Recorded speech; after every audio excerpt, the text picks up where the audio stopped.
Okay, today is September 26th, 2025. Yesterday, on September 25th, 2025, James Comey was indicted in the Eastern District of Virginia. All right, we are following breaking news. CBS has learned the Department of Justice has indicted former FBI Director James Comey. Prosecutors have indicted Comey on 2 counts. Details. Okay, there you heard it. James Comey was indicted on 2 counts. The indictment is very sparsely worded. There is not much information in the indictment. It is only 3 paragraphs in size.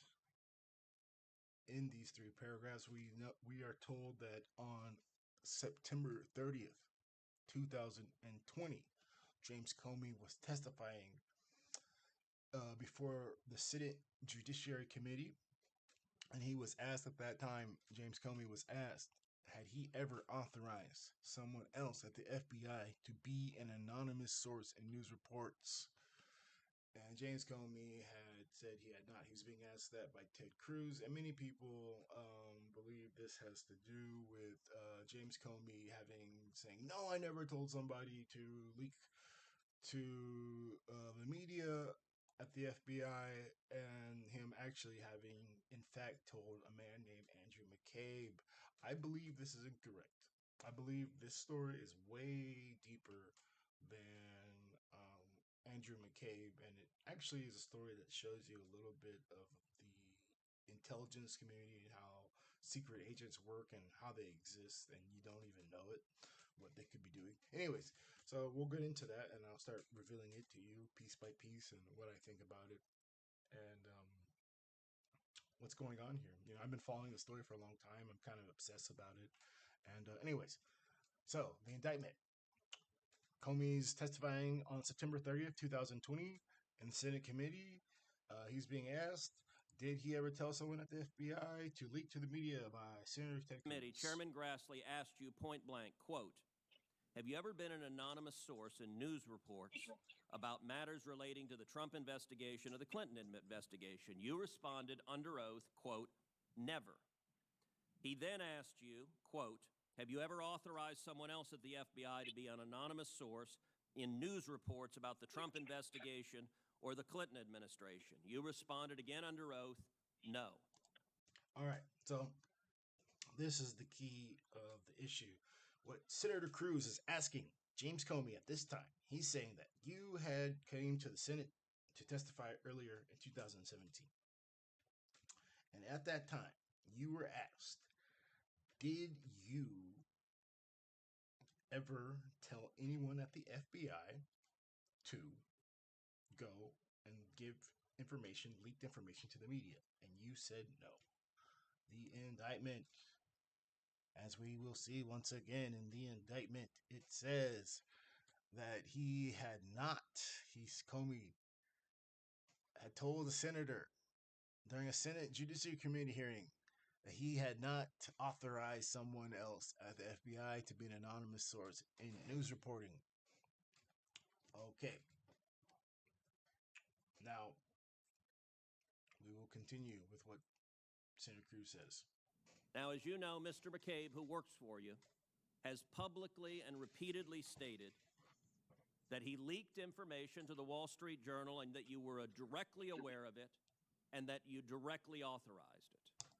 All right, so Senator Cruz is saying, Mr. McCabe, who worked for you, a man who worked for Comey at the FBI named Mr. McCabe, has said that he leaked information to the Wall Street Journal because you told him to, which would make that testimony that he had given in 2017 to Grassley that he had never given anyone that worked for the FBI the order to give information to the media a lie. Now, this indictment, you may have heard or not, that it came because the statute of limitations was running out. It would have ran out next Tuesday or something, I don't know. Whatever the case is, that Senator Cruz is talking about a situation from 2017. crime that the indictment is talking about, it says that this crime took place on 2020, and this is the moment. This is the moment that the crime. This is the crime. You are witnessing a crime with your own eyes, ladies and gentlemen. Turn the children away. I'm sorry I did not give you a parental advisory, but you are witnessing a crime according to the indictment right now. This is the crime that you are seeing. Now, even though he's talking about 2017, that this is the day of the crime.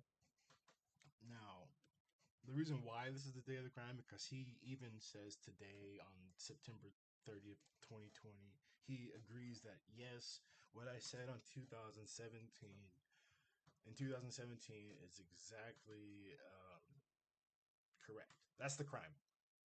That's the crime. He said that when I lied in 2017, I wasn't lying, but he was lying, and that's according to the indictment. The indictment is that he was lying. All right, and Ted Cruz is saying he was lying because McCabe said that you told a guy named McCabe that we'll get into. I guess we'll get into McCabe right now, so you know who all the characters are. I have a tab open with McCabe, so you can know who Andrew McCabe is. Here we go, Andrew McCabe. This is Andrew McCabe. This is him, guys. He's a good-looking guy. I think he's a good-looking guy. I really do. Every time I look at him, I think he's a good-looking guy. I don't know, and he looks like an FBI type guy. Well, he used to work at the FBI. He was the number 2 guy at the FBI. James Comey was the number 1 guy. Andrew McCabe, this good-looking gentleman, was the number 2 guy at the FBI. And Ted Cruz is talking about him when he says Mr. McCabe says that I was told by James Comey to leak to the Wall Street Journal. Now, Andrew McCabe, he works for CNN right now, and he's like their legal analyst. He's like their crime analyst. Like if there's a crime, unfortunately there's mass shootings and stuff like that. If there's a mass shooting, they'll talk to Andrew McCabe and they'll ask him about how does the FBI investigate those kind of things, and they'll ask him other kind of things about crime in the FBI. It's his domain, it's his bailiwick, if you will, because he worked at the FBI. But also, you gotta understand that Andrew McCabe was the number 2 guy at the FBI, and he worked at the FBI under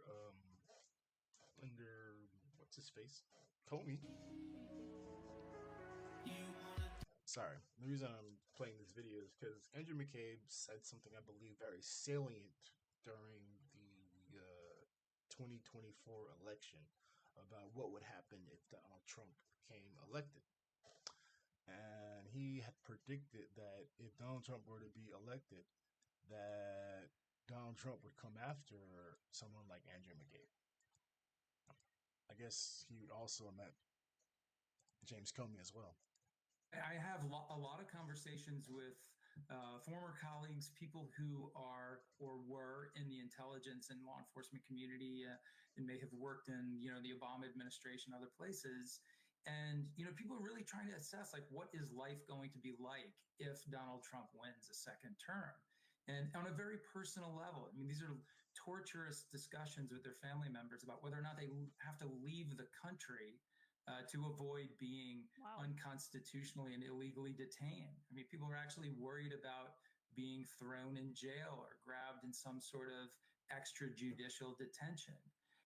So, yeah, Andrew McCabe was telling Caitlin Collins on CNN that if Donald Trump were to win the election in 2024, again, this question took place before election night, that if Donald Trump was going to win, that people like Andrew McCabe, people that used to work in the Department of Justice, would be thrown in jail, and some of them taken away in extrajudicial detentions. Well, I don't know about extrajudicial judicial detentions, but he seemed to be correct about some of those people that he used to work with being thrown in jail. One of those people being James Comey.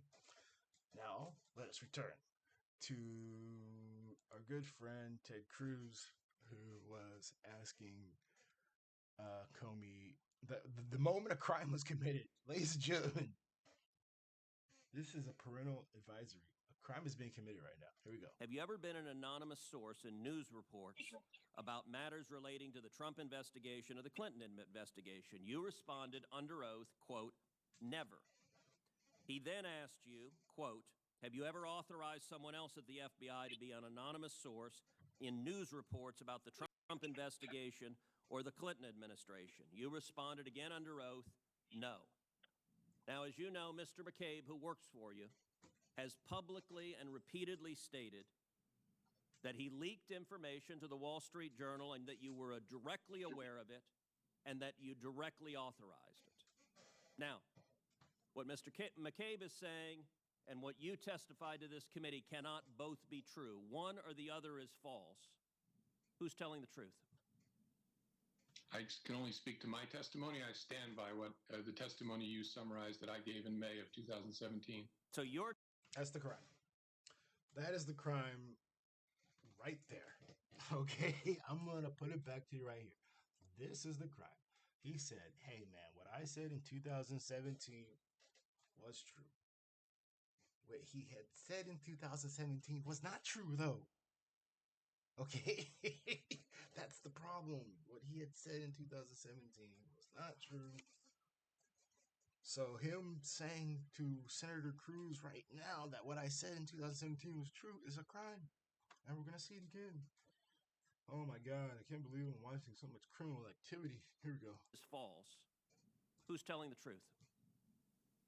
I can only speak to my testimony. I stand by what the testimony you summarized that I gave in May of 2017.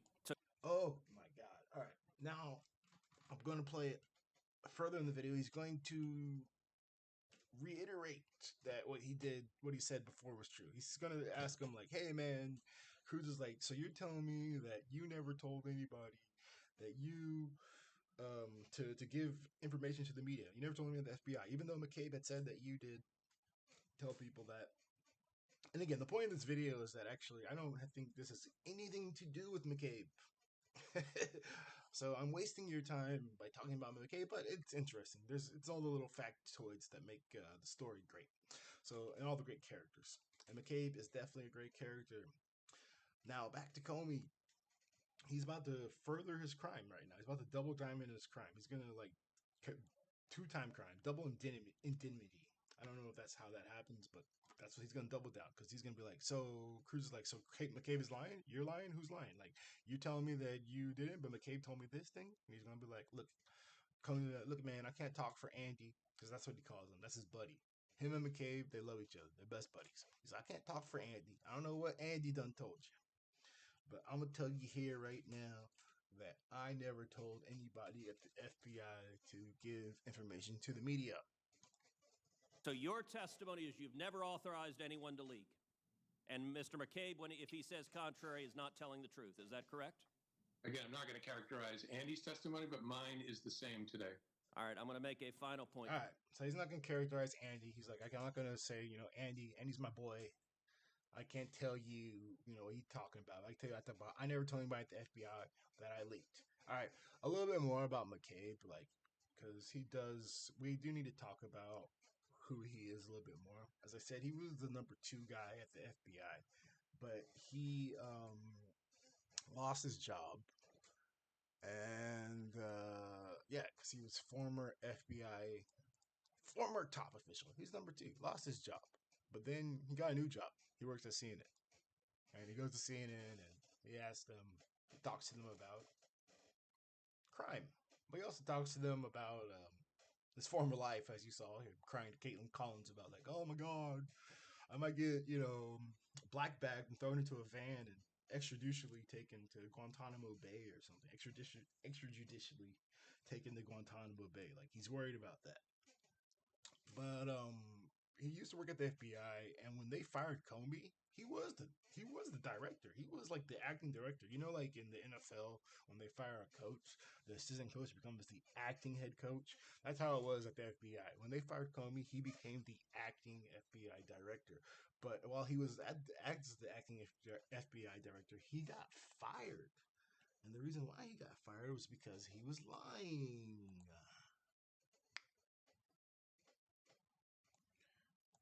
Okay, so let's get into why Andrew McCabe was fired from the FBI. He got fired while he was acting director. So he was the top guy. He got fired.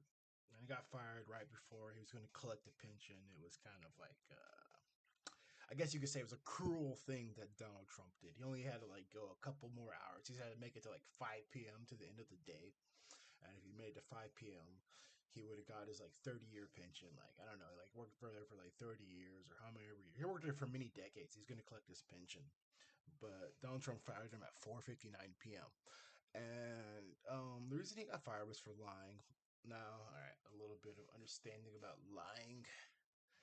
Okay, lying at the FBI is like they consider it like this huge deal. Like, if the FBI comes and talks to you and you lie to them, they're like, hey, like maybe they think you murdered somebody.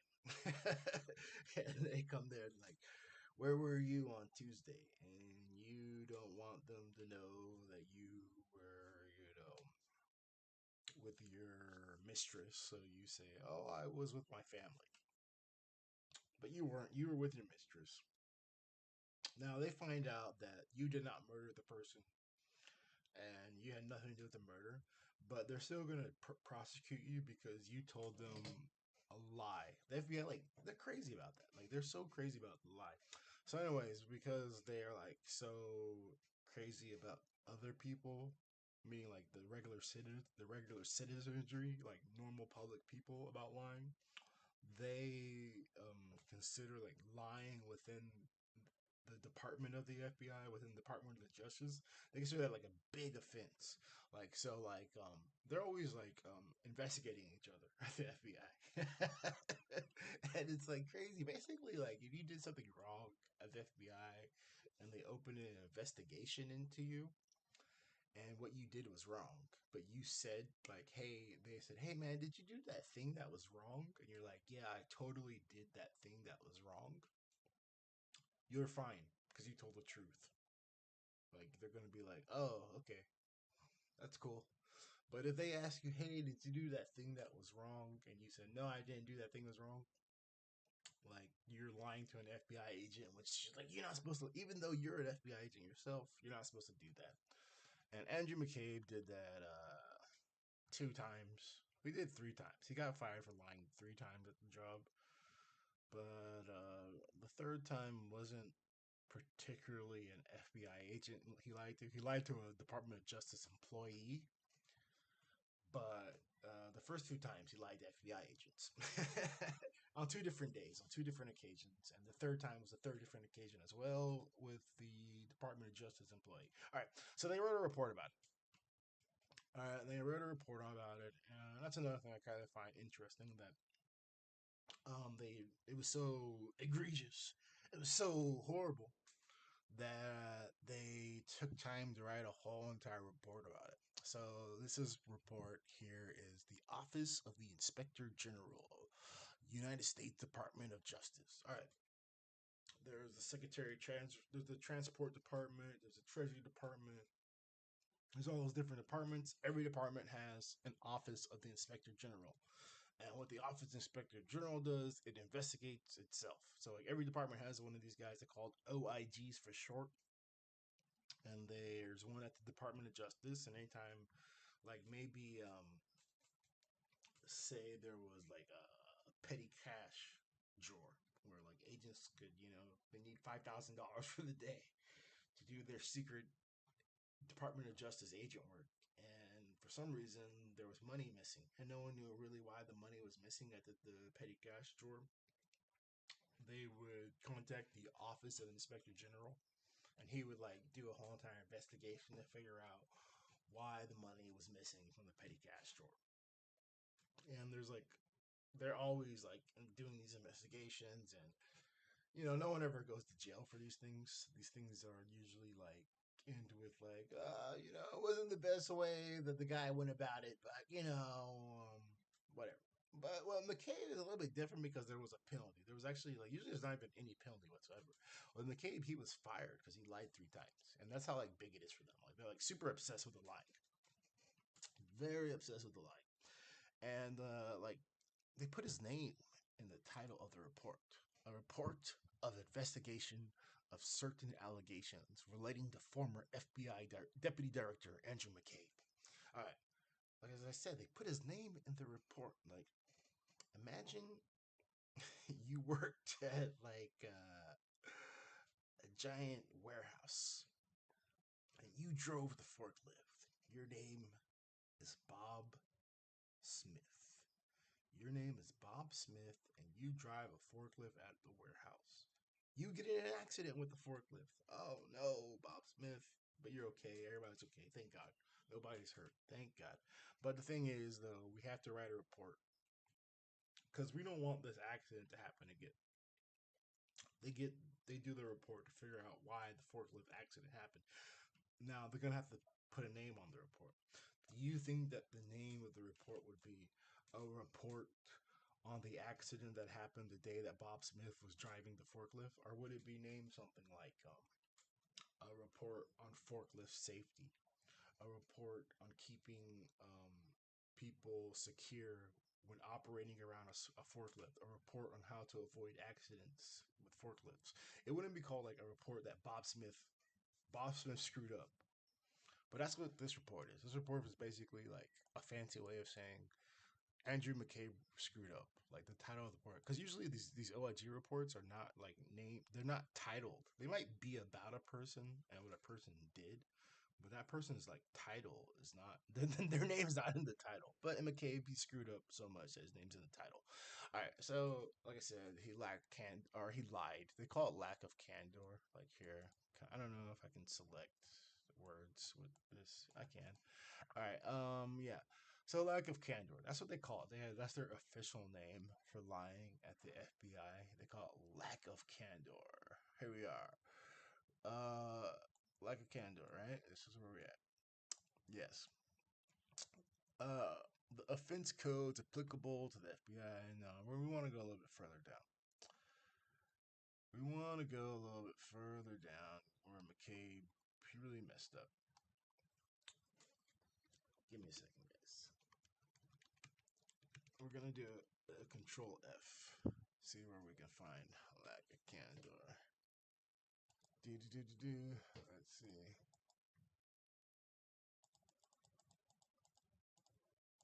All right, here we are. Lack of candor. All right, so anyways, like I said, he lied 3 times, and by lying 3 times, you get fired.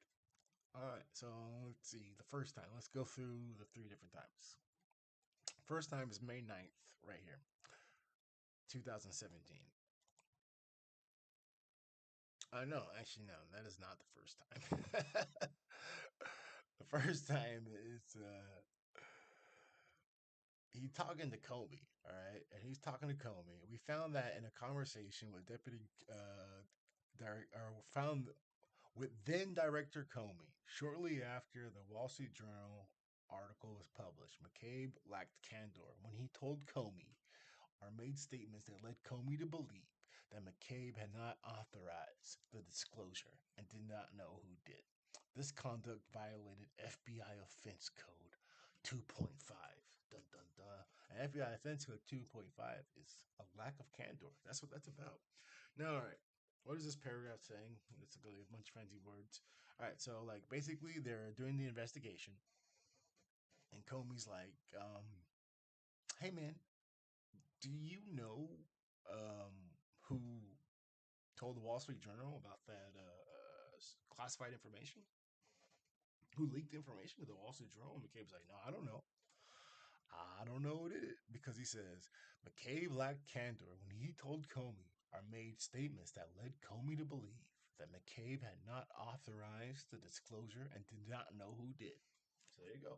That's the first time he lacked candor. He told Comey or made statements to make Comey believe that, like, I don't know who told the Wall Street Journal to gave that secret information to the Wall Street Journal that they published. And then there's a second time he lacked candor. All right, let me pause on this for a second. The FBI has a culture of giving information to journalists, leaking, and it's like so like ubiquitous and so frequent. It's done so much. Like we as the news consuming audience don't bat an eye when it happens, and neither does the FBI bat an eye when they are giving information to journalists. And I kind of want to say that, like, in defense of McCabe. It's even in defense of Comey in a way, which is like, but that's wrong, I guess. Like, just because everybody's doing it doesn't make it right. But let's just put it this way: everybody at the FBI gives information to the media, so no one's even thinking that this is a crime. But it is a crime. It actually is a crime. You're not supposed to do that. But everybody's doing it. So anyway, second time McCabe lied to the FBI was on. We also found that on May 9th, 2017, the second time, when questioned under oath by FBI agents from INSD. These are the people they're investigating. They're like, hey, man, okay, we need to know, man, did you give the green light that the Wall Street Journal should get this secret information? So, when questioned by these FBI agents, McCabe lacked candor. He lied. That's what lack of candor means. When he told the agents that he had not authorized a disclosure to the Wall Street Journal and did not know who did. So the second time he lied, it's 2 times he lied.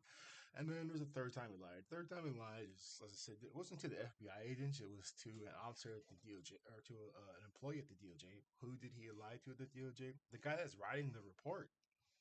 This person is writing the report. McCabe lies to this guy. So yeah, here we go. Third time that McCabe lies. We further found that on July 28, 2017, he's being talked to the guys writing the report. When questioned under oath by the OIG, remember the Office of Inspector General, the guys writing the report, when questioned by the OIG in a recorded interview, McCabe lacked candor when he stated, I'll read it. This is complicated. I won't go into the details, but I'll read it just for clarity. McCabe lacked candor when he stated that he was not aware of special counsel having been authorized to speak to reporters around October 30th, and that because he was not in Washington, D.C. on October 27th and October 28th, 2016, he was unable to say where special counsel was or what she was doing at that time. This conduct violated FBI Offense Code 2.6, lack of candor. Okay, like I said, it's complicated. It's really nothing. It's something stupid. It's a very stupid thing. It's like the lady was like, "Hey, man, this lady that worked at the FBI was like, you're not allowed to talk to to the media. Do you understand?" And he was like, "Yes, I understand." But they said when they asked him out there, like, "Hey, man, when that lady said that you're not supposed to talk to the media, did you said you understood? Did you?" Say, "Oh, I don't remember talking to that lady." That's basically what is happening here. Anyways, he lied about saying, "I don't remember talking to that lady." To the person writing the report that's about him lying. He's right. He's lying to the person that's writing a report about him lying. So that's Andrew McCabe. Now, the reason I told you, okay, I have said that I do not believe that this indictment with Comey is about Andrew McCabe. Because the reason why is because Andrew McCabe lacks candor. He's a horrible witness.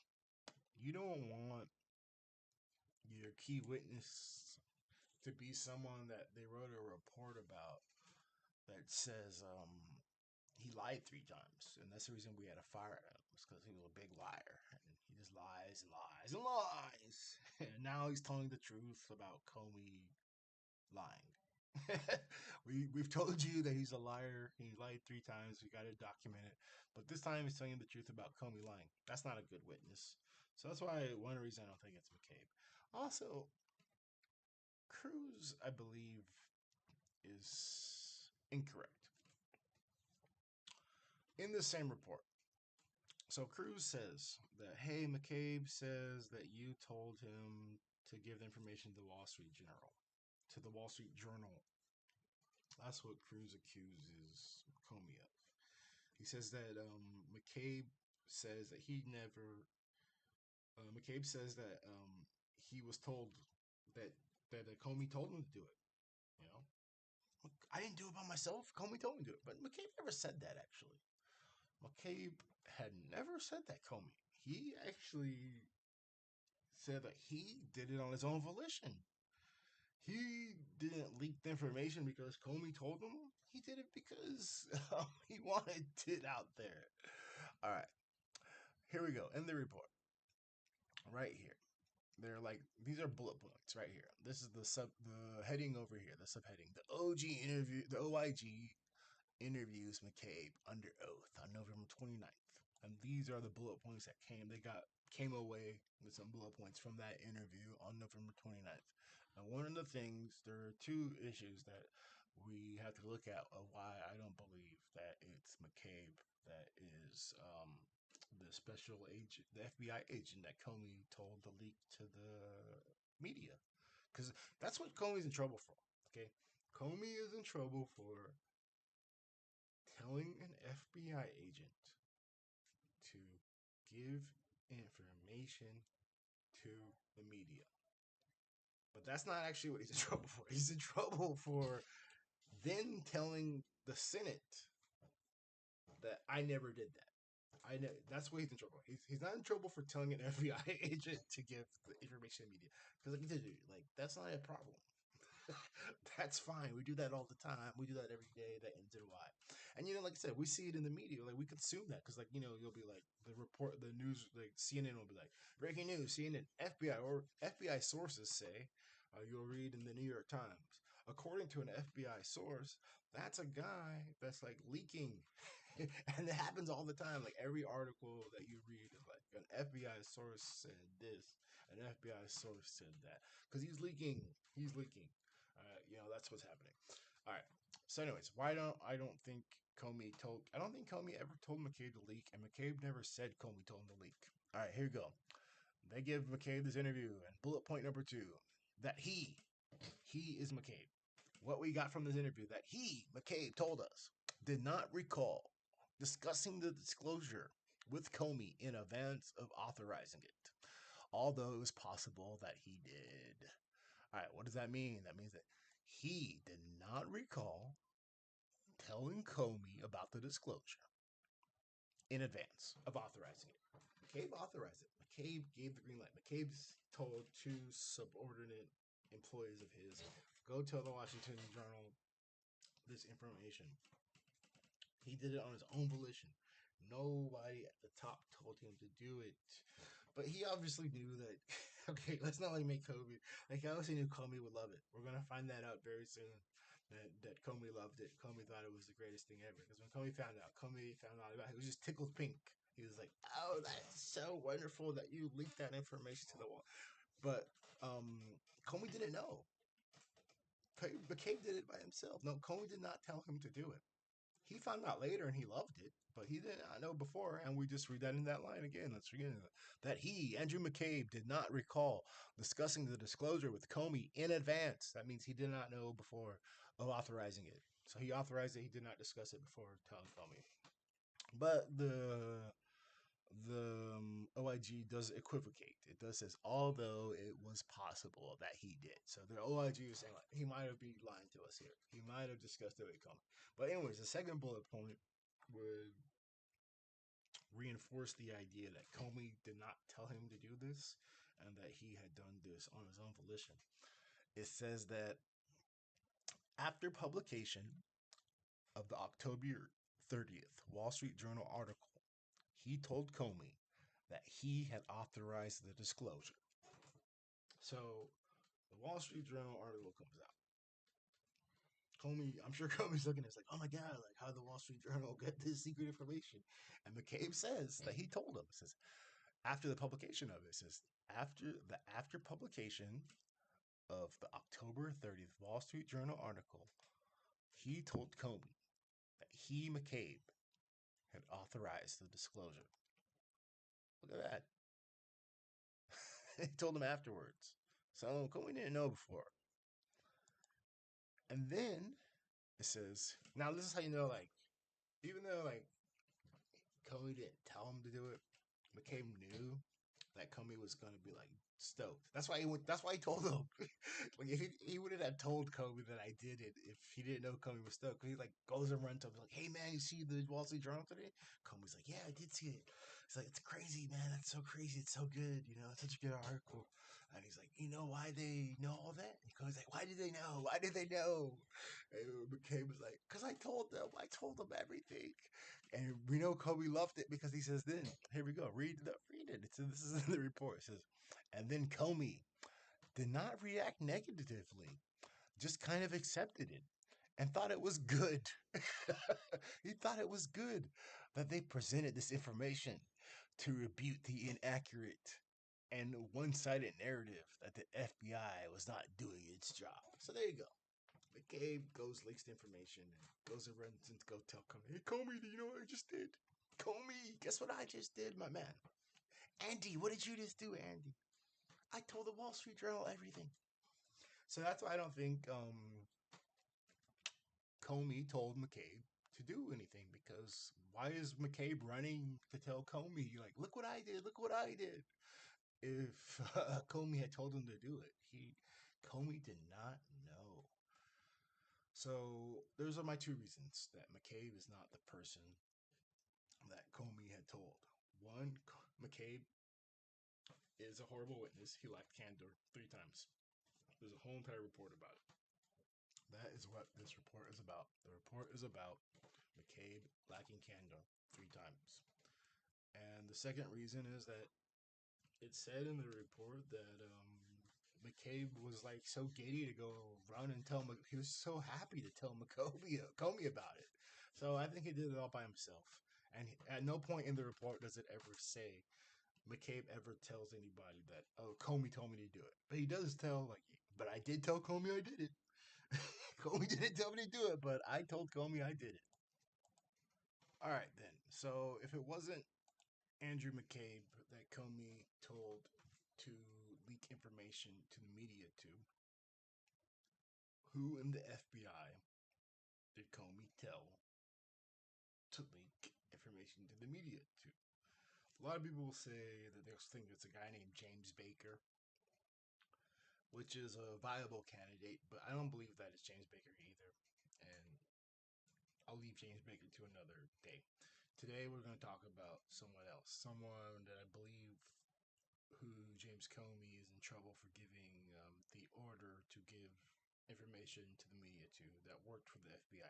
All right, and the reason why I think it's this person, because James Comey said so himself, and we'll hear it in his own words. This is from June 8th, 2017. June 8th, 2017, James Comey is talking to Susan Collins about giving someone the order to leak to the media.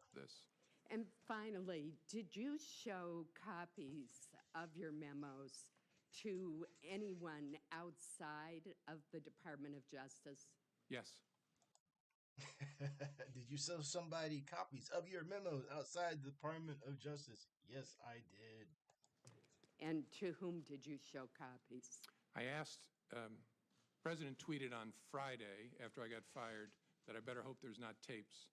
I woke up in the middle of the night on Monday night, because it didn't dawn on me originally, that there might be corroboration for our conversation. There might be a tape. And my judgment was I needed to get that out into the public square. And so I asked a friend of mine to share the content of the memo with a reporter. Didn't do it myself for a variety of reasons, but I asked him to because I thought that might prompt the appointment of a special counsel. All right. Comey just said, Susan Collins asked Comey, did you share information to anybody outside of the FBI? Did you share information to anybody outside of the FBI? Comey says very confidently, quite proudly, yes, I did. And he then goes on to explain that it was a friend of his. I shared it to this friend of mine. I got this friend. And I felt that it was important to get the information out there into the public square. That's what he says. He said he saw a tweet from the president, President Donald Trump. He sees this tweet. That Trump's accusing him of having tapes. And he's like, man, I got to let people know that Donald Trump is a bad man. So I'm going to go tell my friend, here's some conversations I had with Donald Trump. I wrote it in a memo. Secret conversations I had with the President of the United States. I'm going to give it to my friend who does not work at the FBI. That's what Susan Collins says. Susan Collins asked him that. And he says, I did that because I wanted to get into the public square. and I wanted him to give it to a reporter. He said, I gave it to my friend so he can give it to a reporter. And finally, did you show copies of your memos to anyone outside of the Department of Justice? Yes. And to whom did you show copies? I asked, President tweeted on Friday after I got fired that I better hope there's not tapes. I woke up in the middle of the night on Monday night, because it didn't dawn on me originally, that there might be corroboration for our conversation. There might be a tape. And my judgment was I needed to get that out into the public square. And so I asked a friend of mine to share the content of the memo with a reporter. Didn't do it myself for a variety of reasons, but I asked him to because I thought that might prompt the appointment of a special counsel. And so I asked a close friend of mine to do it. And was that Mr. Wittes? No, no. Who was that? A good friend of mine who's a professor at Columbia Law School. Thank you. All right, so there you go. He asked a friend of his, who's a good friend of his at Columbia Law School. He's a professor at the Columbia Law School. He asked this good friend of his to give information to a reporter so it could start a special counsel. Do you know what special counsel he's talking about? He's talking about Robert Mueller. He wanted the Robert Mueller investigation to start, and he knew that if he could get his friend to give information to a reporter, that the Robert Mueller investigation would start, and Donald Trump would be investigated by a special counsel, and that's why he gave it to him. All right, now this is a game of semantics. You might be wondering, why is Comey so confident about saying oh yeah, I leaked because he's under oath and he's being asked, did he leak? So he agrees he did, yes. Now, he's giving this information, he says, to someone that works outside of the FBI. Comey was indicted for saying that he ordered that he did not authorize someone else in the FBI to be an anonymous source in news reports. So this person that he gave the information to works outside the FBI. It's his friend that works as a professor in Columbia. So Comey's technically right. I didn't give information. I didn't tell someone at the FBI to give information to the media. I told someone outside. I told someone that works at Columbia University. I told a professor to give information. I leaked. I'm a leaker. But I didn't tell anybody at the FBI to leak it. I told somebody that's a Columbia professor. But what if I told you that Columbia professor is a secret agent? He's a secret agent who works for the FBI. And that is why Comey is in trouble, because that guy that is a professor is actually a secret FBI agent, which makes him someone that works for the FBI and makes Comey violate what he had said in his testimony to the contrary.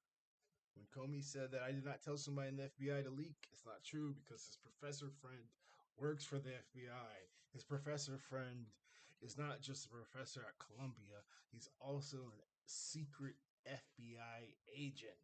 All right, let us get into it. Okay, so who is Comey's professor friend? Comey has a professor friend. He works at Columbia. And this is Vox. Vox is, they do news, I guess, they're a news organization. This is what they wrote. Meet Daniel Richman, the Columbia professor who helped Comey leak his memos. All right, so we saw with Susan Collins, Comey had told her, hey, I gave my memos to my friend who's from Columbia, and I told him to get it out into the public square so Robert Mueller could investigate Donald Trump. What a good guy Comey is. But Comey's friend doesn't work at the FBI. But I told you, he's a secret agent. He's not just some professor that works at Columbia. And as I started in the video, I said that we're going to see a part of the intelligence community that a lot of people don't know exist. And this is what happens. This guy that's a Columbia professor, this is him. Let's see what Vox says. This article was written on June 8th, 2017. Oh, so it's written the same day that Comey gave his testimony, where he's like, "Hey, I gave all my secret information to my friend." Its article came out that same day, and this is what Vox wrote.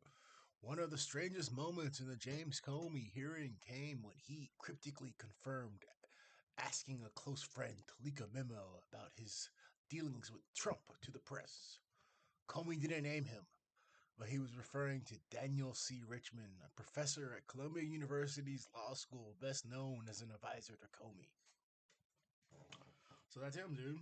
This is the guy, Daniel C. Richman. He's a good friend of Comey and his advisor, and he works at Columbia University. And he's also a secret agent. Richmond was not just randomly mentioned during the hearing. Comey brought him up in an important moment. Below is the exchange between Comey and Senator Susan Collins. All right, we saw that, blah, blah, blah. Speculation immediately grew that Richmond was the source. He did not respond to Vox's request for comment about his role, but Richmond's friends and Richmond himself confirmed that it was true. So now we know he was one of Comey's close associates, as the New York Times story about the existence of Comey's memos labeled some of the sources. Again, let's just put that in perspective. Comey has had a meeting with Donald Trump. He gets fired.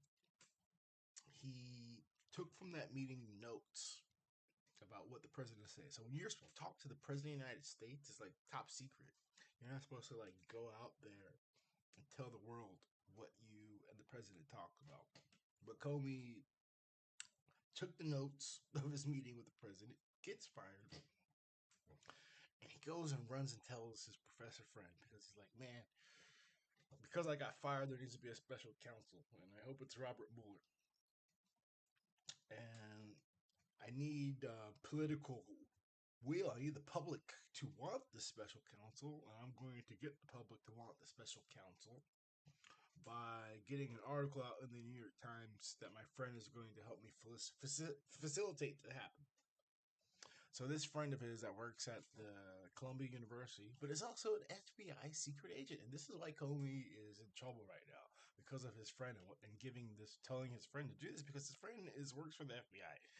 Even though he tries to pretend to be a Columbia University professor, he's actually a secret agent that works for the FBI, and that's why he's Comey's friend, actually. Anyways, Richmond has shown up in the Times reporting on Comey before, so that wasn't the first time. So he's like, this guy has been in the media, as we will see.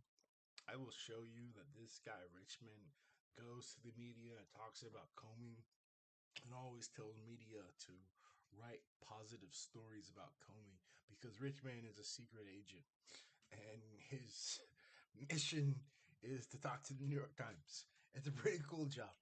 He's not James Bond. His mission is just to talk to the New York Times, but it's a nice check.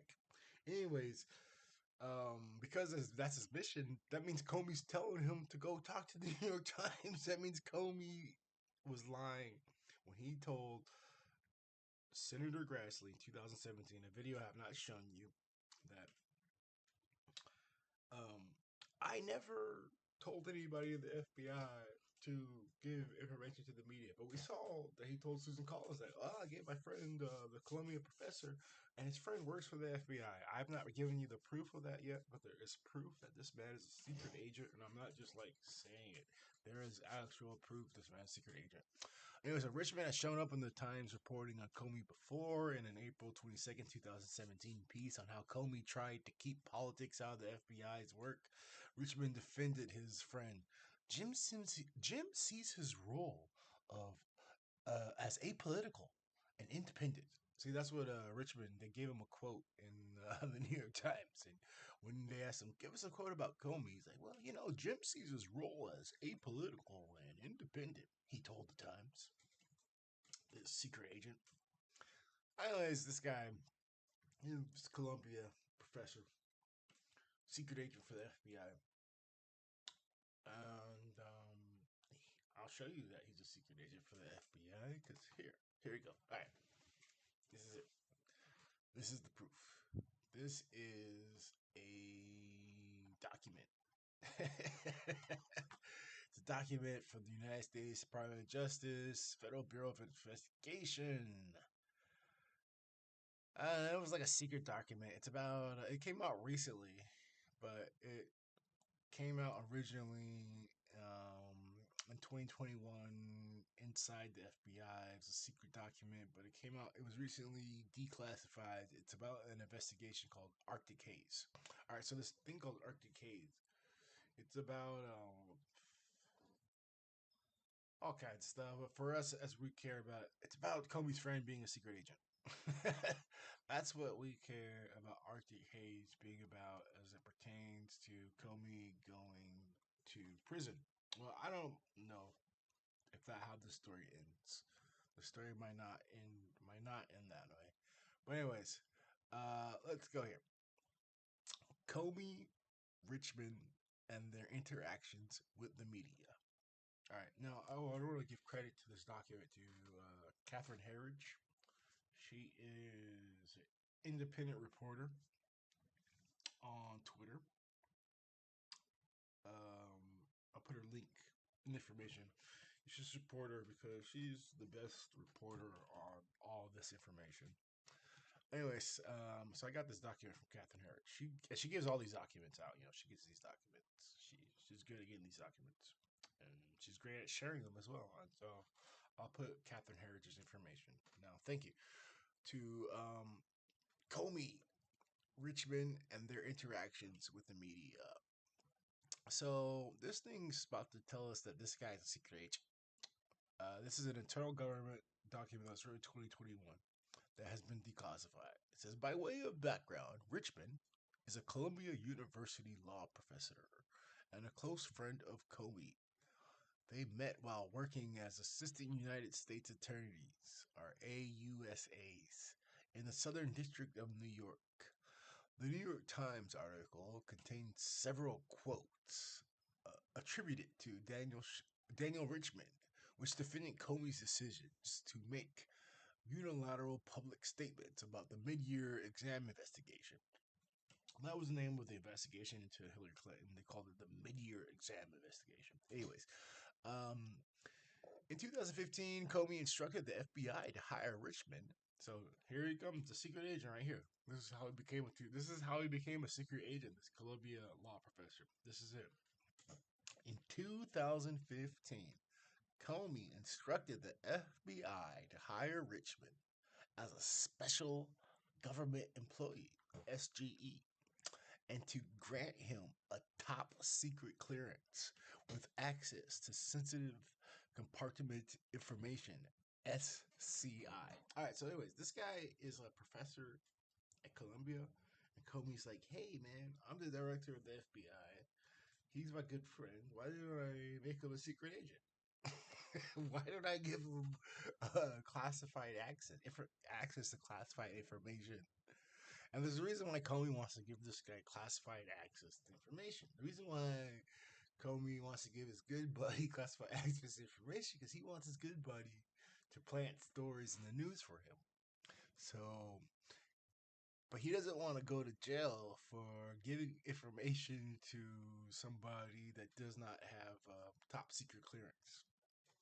So he's like, oh, I'll just give it to I can tell everybody about what I do at work if I make everybody have clearance. So that's how Comey gets away with blabbing to his friends about all the secrets he knows because he gives his friends top secret clearance. He's like, oh, don't worry, man. They're like, man, I wish I could know what you do at work as an FBI director. He's like, I can tell you. They're like, you can tell me what you do. He's like, yeah, I'll give you top secret clearance. And then I can tell you about everything I do at work. So Comey gave his best friend top secret clearance so he could tell him about everything he does at work. And then his friend goes and tells the New York Times what Comey told him. Anyway, so let's continue. Let's just reread that sentence again. In 2015, Comey instructed the FBI to hire Richmond as a special government employee, SGE, and to grant him a top secret clearance with access to sensitive compartmented information, SCI. FBI records indicated Richmond was hired to work on going dark matters. So yeah, like um his job literally was just to go tell the New York Times whatever Kobe wanted him to tell the New York Times. But on the pay stub, his job was going dark. That was his official job, description. Like they're like, oh man, like what should I say that you did for your hours? How should I fill your hours? Just write going dark. I went dark. Give me my money. Yeah, so Comey hired his friend, gave him a top secret clearance, and gave him a mission. His mission was to go dark, which translates to just leak all the information you can to the New York Times. But anyway, so let's read that again one more time. In 2015, Comey instructed the FBI to hire Richmond as a special government employee, SGE, and to grant him a top secret clearance with access to sensitive compartmented information, SCI. FBI records indicated Richmond was hired to work on going dark matters. The investigation revealed Comey also hired Richmond so Comey could discuss sensitive matters. See, I told you, man. He hired his best friend at the FBI so he could talk to him about all the secret stuff he does at work, and he gave him a cool like little mission. Your mission is to go dark. On several occasions, Richmond spoke with media without consultation with FBI or DOJ's Office of Public Affairs. Richmond contacted journalists to correct stories critical of Comey, the FBI, and to shape future press coverage. Richmond did this both when he was in an SGE and after he resigned from the FBI. All right, so just like McCabe, Richmond doesn't need to be told by Comey to go blab to the media. He just does it on his own. Comey will tell him secret information. It's on his own. But the thing is that Comey told Susan Collins that he told him to go tell the media about the memo so they could start the special counsel. So maybe Richmond does not usually need Comey to tell him to go what to say. But on this particular occasion, according to Comey's own mouth and own words, he told his friend to do this thing. And his friend works for the FBI. Even though Comey probably didn't think of him as a guy that worked for the FBI, but he really did because he was collecting a paycheck. He had a title, he had a job occupation. His job occupation was to go dark. He was going dark. It was written in the FBI's own records. That was what they wrote down for what he did as a job. He went dark. And Comey gave him orders. So Comey was lying, man, when he was talking to Cruz and when he was talking to Grassley, which a video I did not show you. I still did not show you the Grassley video. I will not show you the Grassley because it doesn't matter. What matters is the Cruz video and Comey and the Susan Collins video. And this thing with this guy, this professor, there's way more information about this guy in this document that the FBI wrote internally. There's still a lot of it that's classified. There's stuff in here that's like basically him and Comey were like blackmailing Loretta Lynch. Comey was blackmailing a lot of people. I think I'm gonna make another video. It depends if you guys like this video. If you guys like this video, I'll make another video where I explain more because this is like really deep. There's like a lot of stuff going on. It's not just, anyways, but I'm keeping it focused on Comey and his indictment. And yeah, so Comey and his good Columbia professor friend were leaking to the New York Times. Columbia professor friend works for the FBI as a secret agent, and they have a title for it, SGE, Special Government Employee. Comey instructed the FBI to hire Richmond. He was hired by the FBI. Comey instructed the FBI to hire Richmond as a special government employee.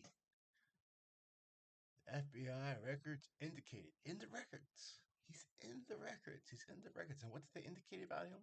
That Richmond was hired to work on Going Dark.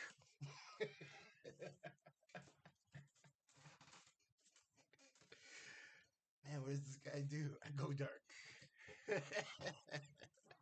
All right, well, there you go. That's why Cody's in trouble. That's the person. It's not McCabe. It's not Baker. It's Richmond. Comey's in trouble for hiring his best friend, giving him a top secret clearance. Well, he's not in trouble for that. He's not. That's the interesting thing about it. I mean, that's another story. Trump was not in trouble for leaking. Comey's in trouble for telling someone at the FBI to leak. That's what he's in trouble for. And the person he told was his best friend, Richmond, who's a guy that's a Columbia professor who also is employed by the FBI to go dark. And there you go. That's what happened. All right. I hope you guys enjoyed it. And if you want more, let me know.